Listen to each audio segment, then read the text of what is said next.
So I'm Alula Pankhurst, and I'm part of the Ethiopian National Heritage Restitution Committee that has been working in the last 2 years to promote the restitution of cultural heritage from various places outside Ethiopia back to Ethiopia.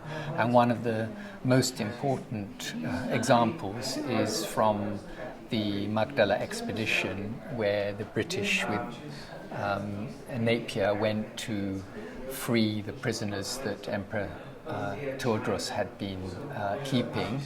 And after the release of the prisoners, there was widespread looting of artifacts, and many of those were purchased by the British Museum and other museums. And in the UK there are more than 1,450 objects in museums from that period that include crowns, various religious artifacts, notably crosses and Bibles and scrolls, magic scrolls too, and then secular objects such as shields and spears, and a lot of beautiful clothing that belonged to Emperor Theodore and his wife Turunesh, the Victorian Albert. So you have a whole range of things, including these sacred objects, the Arks of the Covenant, that are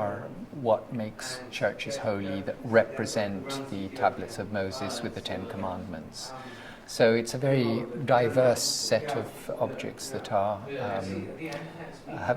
were looted and are in different collections, both in private collections and in museums. And today's event is extremely significant because in the past, just after the battle, a few items were returned at the request of the Emperor Johannes, who succeeded Emperor Theodros, and one parchment was returned at that stage, and then a crown was given to Emperor Haile Selassie, and a few objects were returned when Queen Elizabeth visited Ethiopia.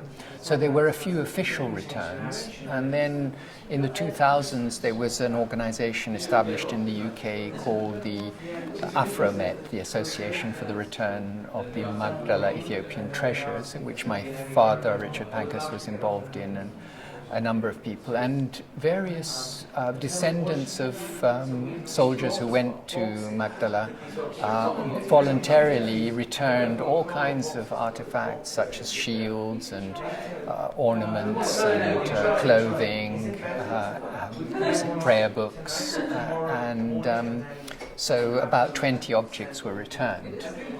But ever since then, there has not been that much of the restitution initiatives until this latest period in the past 2 years, where a National Heritage Restitution Committee was established on the 150th anniversary of the battle. And the Imperial War Museum returned a lock of hair of Emperor Theodore. And now here we have the whole range of different objects with a crown that probably belonged to the religious leaders, the patriarch, and then a Bible and a cross, so religious artifacts, and then these beakers and a shield. So this is the most significant restitution initiative since the early 2000s, and is very symbolic and very important because it's the whole range of different objects being returned, and it's happening at a time which you might call a restitution age, where there's a shift in public opinion that objects that were associated with the colonial enterprise, in this case in Abyssinia, Ethiopia, it wasn't a colonization, but it was objects which were looted during that expedition. And so there's a very strong public awareness linked up with the Black Lives Matter movement, with the statues,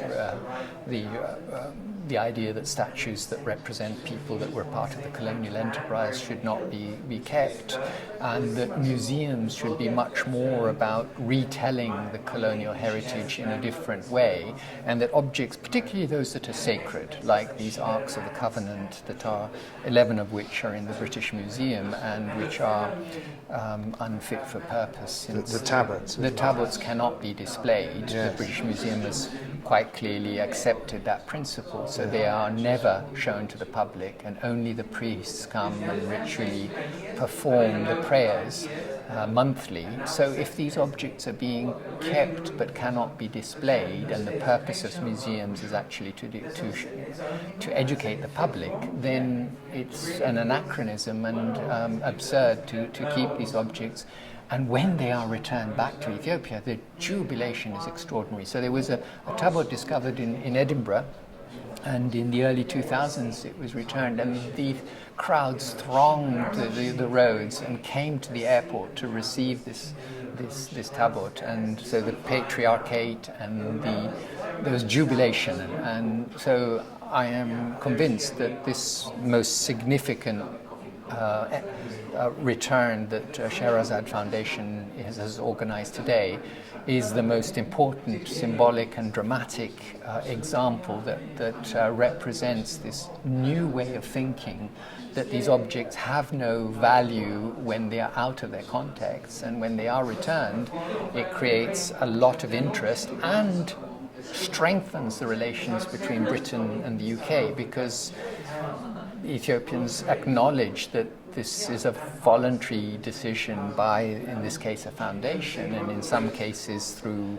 museums, to return objects which have been illegitimately acquired and have no place in this history. Perhaps this is wonderful, and I just wonder if you could just expand on this idea. I mean, at the Scheherazade Foundation, we're very much interested in building bridges between cultures, healing wounds. How far do you think that this small but maybe hopefully significant act today, how far can that go, do you think, towards healing wounds? Very much so. I think it's absolutely crucial because there is a strong sense of historical memory that is part of the national psyche, and the way that Ethiopians perceive that period as having been one where these objects were looted and taken away. And so this initiative is one that builds bridges, and the more that this initiative can be built on to create links between museums. So it's not necessarily just the aspect of particular objects returning, it's